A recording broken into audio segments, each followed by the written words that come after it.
दोस्तों, आपको जानकर बड़ी हैरानी होगी कि वेस्टर्न कंट्रीज में आज के 10 साल पहले ही सेक्स एजुकेशन के खिलाफ बहुत बड़ी क्रांति आ चुकी है। डॉक्टर मिरियम ग्रॉसमैन नाम के एक वर्ल्ड क्लास साइकियाट्रिस्ट हैं जिन्होंने सेक्स एजुकेशन के करिकुलम को एक्सपोज कर दिया है और उनको हजारों पेरेंट्स, स्टूडेंट्स लोगों ने सपोर्ट भी किया है। लेकिन हमारे देश के लोगों को पता ही नहीं है, इसीलिए ये सब पिक्चर देखते हैं और इस पिक्चर के मैसेज को ब्लाइंडली फॉलो करते हैं और डिमांड करते हैं कि सेक्स एजुकेशन होना चाहिए। लेकिन उनको पता ही नहीं है कि सेक्स एजुकेशन का करिकुलम क्या होता है। इन सब पिक्चरों में वेल प्लान करके स्क्रिप्ट लिखा जाता है और अच्छी एक्टिंग करके इमोशनल तरीके से एक सेंसेशन क्रिएट किया जाता है और आपको कन्विंस किया जाता है। और इसी मेंटालिटी के कारण ही अंग्रेज राज करके चले गए।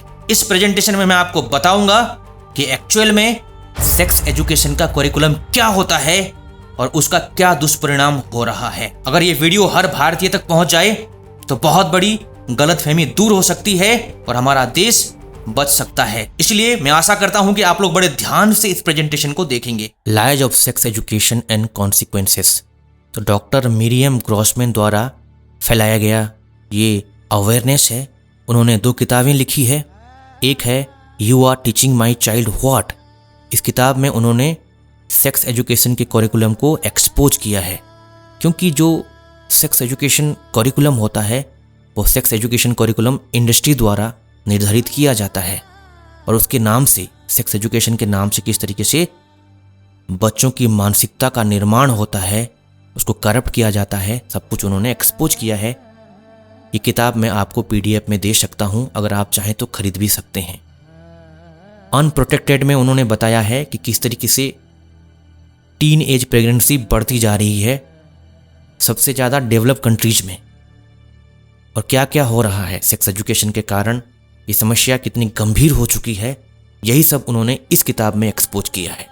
Sex education is set of beliefs, यानी कि कुछ सेट ऑफ बिलीव्स होते हैं आपके बच्चे के ऊपर थोपते हैं।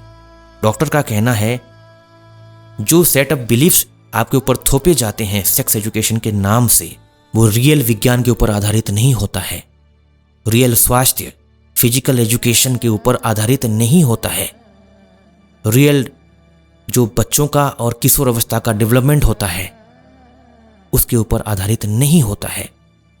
जो सेक्सुअल ट्रांसमिटेड डिजीजेस होती है, जो न्यूरोसाइकोलॉजी है, स्नायु विज्ञान है, उसके ऊपर आधारित नहीं होता है। जो पूरे विश्व भर में अलग अलग जो स्कूल्स हैं, कल्चर हैं, उनकी जो डाइवर्सिटी है, उसे सेक्स एजुकेशन इग्नोर करता है, उसके आधार पर कुछ भी सिखाता नहीं है। ये बहुत बड़ी समस्या है। तो डॉक्टर एज ए होल कहते हैं ये जो सेक्स एजुकेशन है वो specific view of the world है, not on science as it should be, अर्थात साइंस के हिसाब से जैसा होना चाहिए वैसा नहीं है। इसी कारण से ही सेक्स एजुकेशन से तबाही आ रही है। आगे बढ़ेंगे। Dark side of the curriculum, आपको मोटा मोटी यही समझना है कि सेक्स एजुकेशन में जो प्रायोरिटी दी जाती है आपके चिल्ड्रन के हेल्थ को नहीं, उसकी थिंकिंग और एटीट्यूड को बनाने में प्रायोरिटी दी जाती है, ताकि जब भी वो अपनी मर्जी से सेक्सुअल चॉइस करे या कोई लाइफस्टाइल को स्वीकार करे तो उसके प्रति वो बहुत ज़्यादा सख्त हो और उसका वो सम्मान कर सके। अगर इस तरीके से एजुकेशन दिया जाएगा तो बच्चा तो कुछ भी सेक्सुअल चॉइस रखेगा। इस तबाही के कारण हजारों पेरेंट्स और टीचर्स ने ये रियलाइज किया, 20,000 से ज़्यादा स्टूडेंट्स ने भी इसको रियलाइज किया, उन्होंने प्रोटेस्ट भी किया और ये प्रोटेस्ट आज के 10 साल पहले हो चुका है और इस डॉक्टर ने बहुत अवेयरनेस फैलाया, इसके कारण ये प्रोटेस्ट हुआ था। सेक्स एजुकेशन करिकुलम के बारे में कुछ भी नहीं पता लोगों को, ऐसा क्या है, चलिए कुछ बातें जानेंगे। सब कुछ तो हम डिस्कशन नहीं कर सकते, कुछ चीज़ों को डिस्कशन करेंगे तो बहुत कुछ आइडिया हो जाएगा, उसके आधार पर हम डिसाइड कर सकते हैं कि कितना खतरनाक है। आगे बढ़ेंगे। ये ओंटारियो करिकुलम है, कनाडा में एक स्कूल है, उसका करिकुलम है। उसके आधार पर हम समझेंगे कि करिकुलम में और क्या क्या होता है। आप समझ जाइए कि जो भी कुछ करिकुलम बनता है वो सेंट्रलाइज्ड करिकुलम होता है। पूरे विश्व में कहीं ज़्यादा तो कहीं कम फॉलो करते हैं, मोटा मोटी वही रहता है। कोई भी अलग सा कोई करिकुलम नहीं बनाना चाहता, ना बनाएगा। तो ऐसा मत समझना कि हमारे भारत के लिए अलग सा करिकुलम बनेगा, ऐसा नहीं है। गवर्नमेंट जो है उसी को मान्यता देती है जो ऑलरेडी चल रहा है, और गवर्नमेंट मान्यता दे देगी क्योंकि लोगों का डिमांड है। कोई भी डिमांड रखने से पहले जांच तो कर लें कि क्या क्या हो रहा है। चलिए एक के बाद एक समझते हैं। डॉक्टर यहाँ पर कह रहे हैं कि Ontario curriculum page number 93 grade first grade के बच्चे के साथ क्या हो रहा है। देखो, identify body parts including genitalia, जो पीनस है, टेस्टाइल्स है, वेजाइना है, वल्वा है, उन सब चीज़ों को आइडेंटिफाई करो करेक्ट टर्मिनोलॉजी यूज करके। यहाँ पर एक टीचर ने प्रॉम्प्ट दिया है कि हम अपने सभी बॉडी पार्ट्स को सम्मानपूर्वक देखते हैं और उसके बारे में बात करते हैं, उसको करेक्ट टर्मिनोलॉजी से समझते हैं। और ये बहुत ज़रूरी है, आपको अपने शरीर के सभी बॉडी पार्ट्स के बारे में जानना चाहिए और किसको क्या बोलते हैं वो भी आना चाहिए।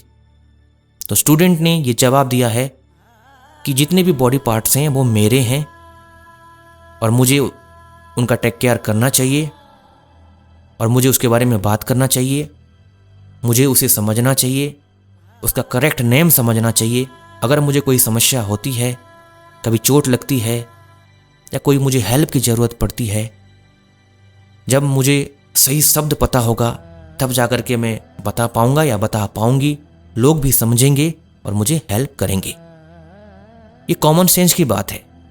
बच्चों को हर माँ बाप बताते हैं, कुछ ऐसे टर्मिनोलॉजी होती है बच्चों के लिए जो अप्रोप्रिएट है, उसके हिसाब से बच्चों को समझाया जाता है।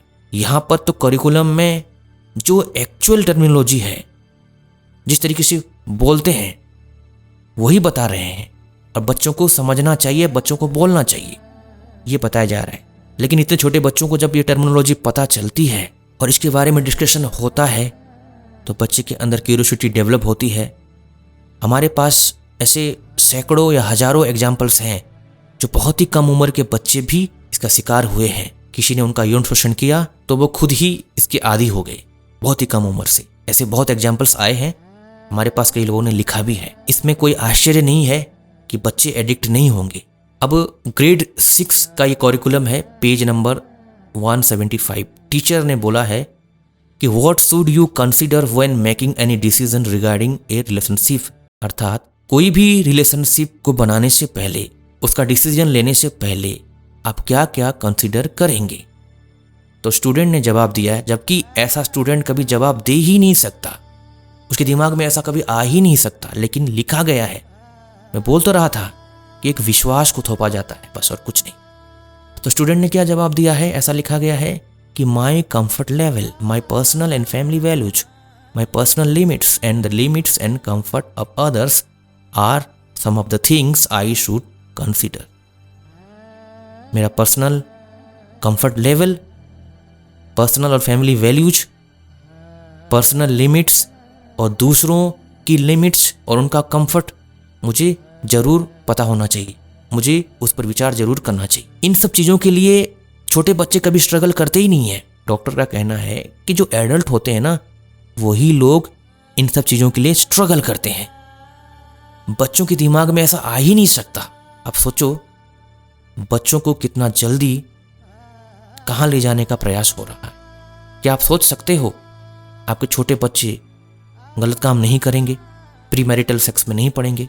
अगर यही सब बच्चों को पढ़ाएंगे तो 100% आपके बच्चे बहुत कम उम्र में एडिक्ट हो जाएंगे। ये 7th ग्रेड का है, पेज नंबर 196। बड़े ध्यान से सुनना। Be clear in your own mind about what you are comfortable और uncomfortable with.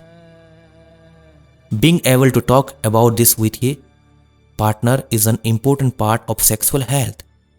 Having sex can be an enjoyable experience and can be an important part of a close relationship when you are older. तो doctor ने इसको bold क्यों किया है, मैं बता देता हूँ पहले, कि आप पहले क्लियर हो जाइए कब कंफर्टेबल हैं और कब कंफर्टेबल नहीं है। आप अपने पार्टनर के साथ बात करें, सेक्सुअल हेल्थ के बारे में बात करें, वह बहुत ज़रूरी है। सेक्स एक एंजॉयबल एक्सपीरियंस हो सकता है और क्या है, वो आपकी क्लोज रिलेशनशिप के लिए एक बहुत महत्वपूर्ण अंग भी है। लेकिन जब आप बड़े हो जाओ, अब यहाँ पर बच्चे के दिमाग में क्या आएगा, मैं तो अब 7th ग्रेड में हूँ, इसका मतलब मैं 8th में बड़ा हो जाऊंगा या बड़ी हो जाऊंगी। जब मैं 10th में आ जाऊंगा तो और बड़ा हो जाऊंगा, ऐसे दिमाग में आएगा। डॉक्टर का कहना है, साइकेट्रिस्ट है ये। जब मैं 11th में आ जाऊं, 12th में आ जाऊं तो और बड़ा हो जाऊंगा। तो क्या मैं रेडी हो गया हूं? क्या मैं और ज़्यादा वेट कर सकता हूं या अभी से चालू हो जाना चाहिए मुझे? ये उसके दिमाग में आएगा और कौन उसको गाइड करेगा? तो बच्चे के अंदर धीरे धीरे क्यूरियोसिटी बढ़ती जाती है और बच्चा जो है ना 1-2 साल भी इंतज़ार कर नहीं पाता है और फिर बस चालू हो जाता है, गलत रिलेशन बनाने लग जाता है। तो यही सब बाहर हो रहा है और डॉक्टर ने प्रूफ के साथ एक्सपोज भी किया है। आगे बढ़ेंगे। Grade 8th class, page number 220 की जो रिलेशनशिप है उसकी कुछ बुराई है तो कुछ अच्छाई भी है, लेकिन उसमें कई तरह के इंटीमेसी लेवल्स होते हैं। जो इंटीमेसी लेवल्स होते हैं, जो इंटीमेट होते हैं स्त्री और पुरुष, वो अपने कनेक्शन को और ज़्यादा बढ़िया बनाते हैं उससे, ताकि एक दूसरे का केयर कर सकें। तो अलग अलग प्रकार के जो इंटीमेसी लेवल्स हैं, जो बिहेवियर्स हैं, जैसे कि हाथ को पकड़ना, गले लगाना, किस करना, शरीर के अलग अलग अंगों को छूना, यौनांग को छूना और फिर सेक्सुअल इंटरकोर्स करना, ये सब इंटीमेसी लेवल्स होते हैं। तो ये बच्चे को पूछा जा रहा है कि अलग अलग इंटीमेसी लेवल्स को सोचते हुए, उसका विचार करते हुए, इनमें से कौन सा एप्रोप्रिएट है अच्छे रिलेशनशिप के लिए। सोचिए, ये सब इंटीमेसी लेवल्स, रिलेशनशिप, कंसिडरेशन बच्चों को पूछा जा रहा है। क्या बच्चे इस लेवल की बात को समझ पाएंगे बिना प्रैक्टिकल किए? अगर प्रैक्टिकल कर भी लेंगे फिर भी नहीं समझ पाएंगे, क्योंकि बच्चों का उस लेवल का मेंटल डेवलपमेंट नहीं हुआ रहता है। सोचिए, इतने कम उम्र से बच्चों को किस तरीके से सेक्स एडिक्ट बनाया जा रहा है, उनको मौत के मुंह में डाला जा रहा है, उनके जीवन को बर्बाद किया जा रहा है, उनके चरित्र को बर्बाद किया जा रहा है। सोचने वाली बात है। आगे बढ़ेंगे। बच्चों को ये बताना चाहिए, डॉक्टर का सुझाव है कि बच्चों को रिलेशनशिप, इंटीमेसी लेवल्स, कंसिडरेशन आदि सब बताने से अच्छा बच्चों को ये सब इंफॉर्मेशन देनी चाहिए जो नहीं दी जा रही है। डॉक्टर ने कहा है कि अगर पहली बार भी अगर आप सेक्सुअल रिलेशनशिप किसी के साथ भी बनाएंगे तो आपको एसटीडी हो सकता है, सेक्सुअल ट्रांसमिटेड डिजीजेस हो सकती है, भले ही आप कंडोम यूज करें। ये रियलिटी है और डॉक्टर को पता है। आपके यौनांग में वार्ड्स हो सकते हैं, अर्थात मस्से जैसे होते हैं। आप देख सकते हैं पिक्चर, ये अलग अलग हिस्से से लिया गया है, पर्टिकुलर उस ऑर्गन से नहीं लिया है मैंने, क्योंकि बहुत ही अनसूटेबल लगेगा, इसलिए मैंने जो प्राइवेट पार्ट है उसको मैंने नहीं दिखाया है, या अलग अलग शरीर में जो होता है उसको मैंने लिया है, जबकि ये प्राइवेट पार्ट में भी होता है। तो ये जो वार्ड्स होते हैं, ये जो मस्से होते हैं ना, इतने खराब दिखते हैं और इतने एम्बैरेसिंग होते हैं कि सोच नहीं सकता। उसके लिए आपको डॉक्टर के पास जाना पड़ेगा, डॉक्टर एसिड यूज करेगा उसे ठीक करने के लिए, और कई साल बाद वो वापस भी आ जाते हैं, ब्लिस्टर भी हो जाते हैं। और प्राइवेट पार्ट में ब्लिस्टर होना बहुत ही दर्दनाक होता है, इतना खतरनाक होता है कि कई बार लोग चल भी नहीं पाते हैं और आप स्कूल भी नहीं पहुंच पाएंगे, काम में भी नहीं जा पाएंगे। ये इतना इजी नहीं है इसको डिसअपेयर होना, इस ब्लिस्टर को। कभी भी वो वापस आ सकते हैं जब आप स्ट्रेस में होंगे, जिसके कारण आपका वैकेशन खराब हो सकता है, आपका कई प्रकार के प्रोग्राम खराब हो सकते हैं, आपकी वेडिंग खराब हो सकती है। अगर आप पहली बार कंडोम यूज करके सेक्स भी करेंगे तो आपकी जो पार्टनर है वो प्रेग्नेंट हो सकती है, पहली बार में भी हो सकती है विद कंडोम। ये साइंटिफिक प्रूफ है इसका। एक बार अगर आपकी पार्टनर प्रेग्नेंट हो जाती है तो आपकी लाइफ जो है बहुत ही बुरी तरीके से बदल जाती है, क्योंकि आप बच्चे को जन्म नहीं दे पाएंगे, आप एबॉर्शन में जाएंगे। तो ऐसे कई सारी किताबें लिखी गई है कि हजारों स्त्री और पुरुष रिग्रेट कर चुके हैं जब उन्होंने अपने रिलेशनशिप को एंड किया है। जल्दी या बाद में HIV तो होना ही है और HIV से एड्स होना है, और जो एड्स है आपको मार डाले। ये सब बच्चों को बताने योग्य है जो बताया नहीं जा रहा है। अगर बच्चों को ये बताया जाएगा तो बच्चे कभी भी गलत रिलेशनशिप में नहीं आएंगे, उसकी तरफ देखेंगे भी नहीं। एक और बात सुन करके आप चौंक जाएंगे, कुछ फैमिली प्लानिंग पैम्पलेट्स होते हैं जो अलग अलग सोर्सेज से, थर्ड पार्टी से लिए जाते हैं और सेक्स एजुकेशन में उसको भी पढ़ाते हैं अलग सा। और उसमें क्या क्या होता है बहुत सेंसिटिव है, पहले समझ जाओ। Only you should control your sex life, make sure it's your choice if और when you sleep with someone, make sure you are really ready. ये आपके ऊपर डिपेंड करता है कि आप किस तरीके से अपने सेक्सुअल लाइफ को कंट्रोल करते हैं। ये आपकी चॉइस है कि किसके साथ और कब आप सोते हैं। जब आप रेडी हो जाते हैं वो आपके लिए सही है। ये बताया जाता है, बच्चों को तैयार किया जाता है। Only you know when it is right for you, यानी कि आप ही समझ सकते हो, आप ही जान सकते हो कब आपके लिए ठीक है। आप सोचिए बच्चे कैसे समझ सकते हैं कि ये उनके लिए राइट है। ये भी बताया जा रहा है कि there is no right age to have sex, the age someone chooses to have sex is different for everyone, it needs to be when it feels right for that individual person. अर्थात कोई एक definite as नहीं है, कोई right as नहीं है। Right as के ऊपर जो डिसीजन है अलग अलग लोगों के लिए अलग अलग हो सकता है। जब आप अच्छा फील करते हैं तो वही आपके लिए राइट है। तो सोचिए बच्चा तो कभी भी अच्छा फील कर सकता है। अगर उसके अंदर क्यूरियोसिटी बनाई जाएगी, बच्चे को लगेगा कि मैं तैयार हूं और मुझे सही लग रहा है, मुझे अभी करना चाहिए, तो क्या आप बच्चे को रोक सकते हो? कौन बताएगा बच्चे को कि उसका राइट एज क्या है? कोई नहीं बताएगा, ना कोई बता रहा है। ऐसा लग रहा है कि उनको तैयार किया जा रहा है। आगे पढ़ेंगे। Before you have sex for the first time there are definitely a few things that need to be discussed.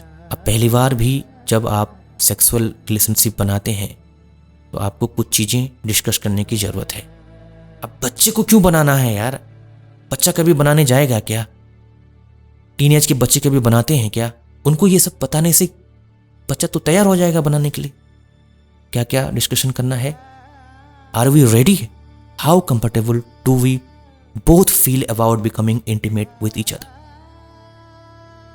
अपने आप को देखना है, सोचना है कि भाई हम कितने कंफर्टेबल फील कर रहे हैं, क्या हम तैयार हैं?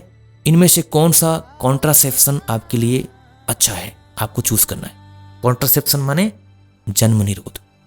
क्या कंडोम सही है या ल्यूब सही है या कुछ और method? Until you are in a long term committed relationship. इसको क्यों अंडरलाइन की गई है?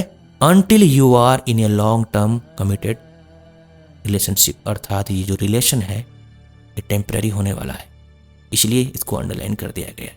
तो इसका मतलब एनकरेज किया जा रहा है डायरेक्टली और इनडायरेक्टली सेक्सुअल रिलेशन बनाने के लिए। तो बच्चे नहीं बनाएंगे, अरे बना चुके हैं, हजारों हैं, लाखों हैं और सफर कर रहे हैं। पढ़ो इसको। ब्लोजॉब्स बता रहे हैं, mouths are soft and warm which makes having your, मैं नहीं बताऊंगा, penis soft feel really good. ये बच्चे को बताते हैं। मैं इसका मतलब नहीं समझा पाऊंगा, समझाना नहीं चाहता हूँ। अब नेक्स्ट क्या है? I think you are ready to have sex if you feel it's right. अगर आप सही फील कर रहे हैं तो आप रेडी हैं सेक्स के लिए। अगर आपको ये वॉइस सुनने को मिलती है कि नो डोंट यानी कि ना कुछ मत करो, तो आप रुक जाना। जब आपको ये सुनाई देता है कि हाँ मैं रेडी हूँ, तब आप कर सकते हो। ये छोटे बच्चे को बताया जा रहा है। इसका मतलब छोटे बच्चे तैयार हो रहे हैं, अपने आप को तैयार कर रहे हैं। तैयार करो ऐसा बोला जा रहा है। अब देखिए इसको, इसमें क्या बताया जा रहा है? You have probably been told that your, ये जो शब्द है ना काफ़ी गलत टर्मिनोलॉजी है, बहुत ही खराब टर्मिनोलॉजी है, इसलिए इसको स्टार लगा दिया गया है। मैं उसको एनएस बोलता हूँ, ठीक है? वो एनएस नहीं लिखा है लेकिन मैं एनएस बोलता हूँ, समझ जाना। मलद्वार है। बताया गया है कि आपका जो मलद्वार है वो एक डर्टी प्लेस है, एक गंदी जगह है और आप उसे टच मत करो, ये बताया गया है। जबकि ये गलत है, ये मूर्खता है, क्योंकि सबको अपने सभी पार्ट्स पर खुश रहना चाहिए। अब सोचिए बच्चों की मानसिकता को किस तरीके से बदली जा रही। ये और ज़्यादा सेंसिटिव है। मैं आपको कुछ समय देता हूँ, आप इसका स्क्रीनशॉट ले लीजिए, इसको पढ़िए और समझिए।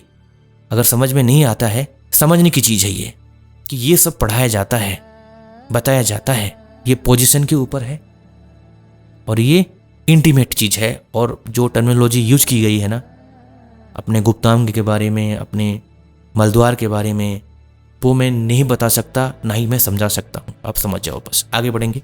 अंततः यही समझ में आता है, यही मैसेज मिलता है कि when sexual freedom reigns sexual health suffers. जब सेक्सुअल फ्रीडम राज करेगा तो सेक्सुअल हेल्थ जरूर सफ़र करेगा, इसमें कोई डाउट नहीं है, साइंटिफिक फैक्ट है। कुछ और साइंटिफिक फैक्ट्स बच्चों को बताना चाहिए जो नहीं बताया जाता है। अगर बच्चों को बताया जाता तो बच्चे कभी भी गलत काम नहीं करते। कुछ बच्चे बोलेंगे कि हमने तो बस खाली किस किया एक दूसरे को, उससे क्या हो जाता है, और किस नॉर्मल लेवल का नहीं होता है, किस को ओरल सेक्स भी बोलते हैं। एक बात आप समझ लीजिए, कितने प्रकार के सेक्स होते हैं ये समझाया जाता है। Oral sex, anal sex, vaginal sex, और कौन सा कैसे होता है ये भी बताया जाता है। बच्चे ये सब सीखेंगे, समझेंगे तो क्या बिना किए चुप रह जाएंगे? तो बच्चे वहाँ पर किस करते हैं, तो किस करते हैं तो फिर क्या होता है ये साइंटिफिक फैक्ट्स भी समझ लीजिए। Open mouth kissing are associated with the development of oral HPV infection. ये क्या होता है? ह्यूमन पेपिलोमा वायरस इन्फेक्शन, जो मुंह में होता है और माउथ किसिंग से होता है, ओपन माउथ किसिंग से होता है। इसके ऊपर रिसर्च है, आप उसका रेफरेंस देख लीजिए। Oral sexual behaviours associated with prevalent oral human papilloma virus infection, ये रेफरेंस है, रिसर्च का सोर्स है। और बच्चों को ये भी बताना चाहिए ओरल सेक्स से या ओपन माउथ किसिंग से थ्रोट कैंसर भी हो सकता है। अभी तक लोगों को यही समझ में आ रहा था, यही जान रहे थे लोग कि जो लोग स्मोकर होते हैं, जो ड्रिंकर होते हैं, उनको ही ये सब बीमारियां होती है, जबकि नॉन ड्रिंकर और नॉन स्मोकर्स को 5 गुना ज़्यादा होता है जब वे लोग ओरल सेक्स पार्टनर्स को चूज करते हैं। उसे टॉन्सिलर कैंसर भी बोलते हैं, और उनमें से आधा HPV के कारण हुआ है, अर्थात ह्यूमन पेपिलोमा वायरस के कारण हुआ है। सर्वाइवल रेट है 5 साल में 52% ही है, यानी कि 5 साल के लिए केवल 52% लोग ही बच पाए हैं, बाकी सब खत्म हो गए हैं। ये देख लीजिए, इसका रिसर्च भी नीचे है। डिसोजा जो साइंटिस्ट है जिन्होंने रिसर्च किया है और उनकी टीम ने रिसर्च किया है। ये सब साइंटिफिक फैक्ट्स लोगों को बताना चाहिए, बच्चों को बताना चाहिए। पता होता तो बच्चे कभी गलत काम नहीं करते। आगे बढ़ेंगे। अब ये बताया जाता है कि कंडोम से प्रोटेक्शन होता है, लेकिन ये नहीं बताया जाता है कि कंडोम से मॉडरेट प्रोटेक्शन होता है ओनली। बहुत लोगों के ऊपर स्टडी हुई है, कंडोम जो 100% यूज करते हैं ओनली 30% रिस्क को लोअर कर देता है कंपेयर टू 0% कंडोम यूज। किसको लोअर करता है? HSV, जो क्या बोलते हैं, हर्पिस सिंप्लेक्स वायरस। हर्पिस नाम की एक बीमारी होती है, गले में और मुंह में और साथ में योनांग में भी हर्पिस होती है। जो लोग कंडोम यूज करते हैं ओनली 30% ही रिस्क को डाउन कर देता है, जबकि 70% लोगों को होता है। कंक्लूजन यही है कि condoms offer moderate protection against HSV2 acquisition. ये बच्चों को पता होना चाहिए। HPV and cardiac disease, women with oncogenic HPV types may be at increased risk of heart disease and stroke. Virus may inactivate a gene that regulates heart disease, यानी कि heart disease को regulate करने वाली एक gene है, उसको virus inactivate कर देता है और HPV के कारण हार्ट डिजीज होती है। सबसे ज़्यादा खतरा महिलाओं को है। महिलाओं के जेनिटल्स में भी कई तरह की प्रॉब्लम होती है। ये बात आप जान लीजिए। जो टीनेज की गर्ल्स होती है, उनके जेनिटल में जो सेल्स होते हैं उसको सर्विक्स बोलते हैं, इसके बारे में मैंने एक वीडियो में भी बताया है। वो केवल एक ही सेल से ढका हुआ रहता है, चाहे कोई पार्टनर उसके साथ कंडोम यूज करे या ना करे, दोनों ही केस में उसको हर्पिस वायरस अटैक कर सकता है।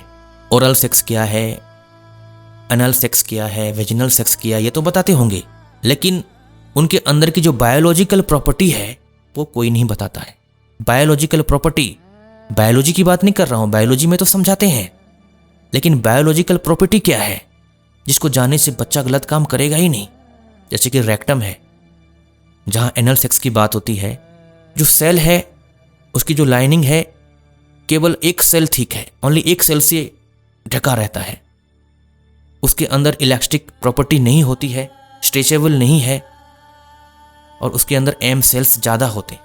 और ये नेचर ने एग्जिट के लिए बनाया है। ये डॉक्टर का मानना है, स्कॉलर का मानना है कि ये एग्जिट के लिए है, एंट्रेंस के लिए नहीं है।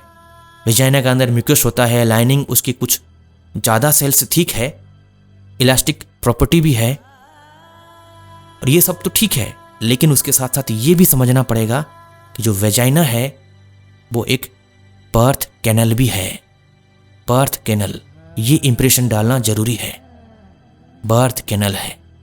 तो अंततः ये समझना है कि कंडोम्स में be more likely to break during anal intercourse, अर्थात जो अनल इंटरकोर्स करते हैं उस टाइम पे कंडोम ब्रेक हो जाता है। अगर ब्रेक नहीं भी होता है तभी भी एनल इंटरकोर्स बहुत रिस्की है, और वेजिनल इंटरकोर्स भी बहुत रिस्की है, क्योंकि हर्पीस वायरस अटैक करता है, और फर्स्ट टाइम सेक्स से भी प्रेगनेंसी रुक सकती है। कोर आइडियोलॉजी यही है कि ज़्यादा से ज़्यादा इन्फॉर्मेशन दो बर्थ कंट्रोल के बारे में, रिप्रोडक्टिव हेल्थ सर्विसेज के बारे में, यूजेस ऑफ कंडोम्स के बारे में इन्फॉर्मेशन दो बस, ताकि वो सेक्सुअली बीमार पड़ जाएं, बर्थ कंट्रोल करें, और उनके लिए सर्विसेज तैयार है सेक्सुअल डिजीज को ठीक करने के लिए। लेकिन इस सिचुएशन में बच्चों को झोंकना ही क्यों, इस सिचुएशन आने देना ही क्यों, ये क्वेश्चन उठता है। एक और बात है, मान लिया कि इन्फॉर्मेशन बहुत जरूरी है, अच्छी बात है, ठीक है, इन्फॉर्मेशन दे दिया, लेकिन the main problem is lack of judgement.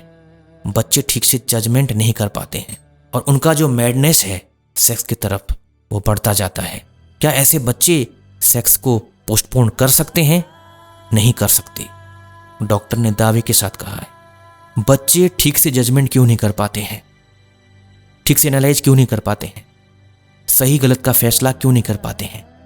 उसके पीछे एक साइंटिफिक रीजन है, वो है प्रीफ्रंटल कॉर्टेक्स, ये वाला हिस्सा। इस हिस्से को डेवलप होने के लिए 25 साल लगते हैं। 25 साल से पहले फुली डेवलप नहीं होता है, डॉक्टर का ये मानना है।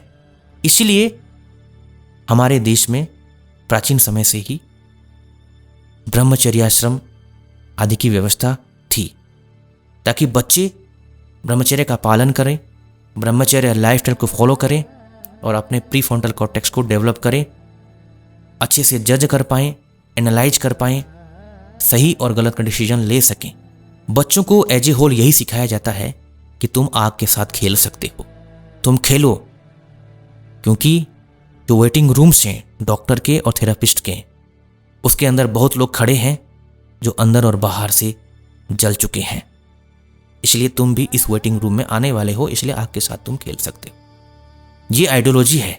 अगर बच्चों को पेन, दर्द, सफरिंग, इन्फेक्शंस, अनवांटेड प्रेगनेंसी के बारे में पता चलेगा तो बच्चे कभी भी गलती नहीं करेंगे, बच्चे इस चीज से दूर रहेंगे।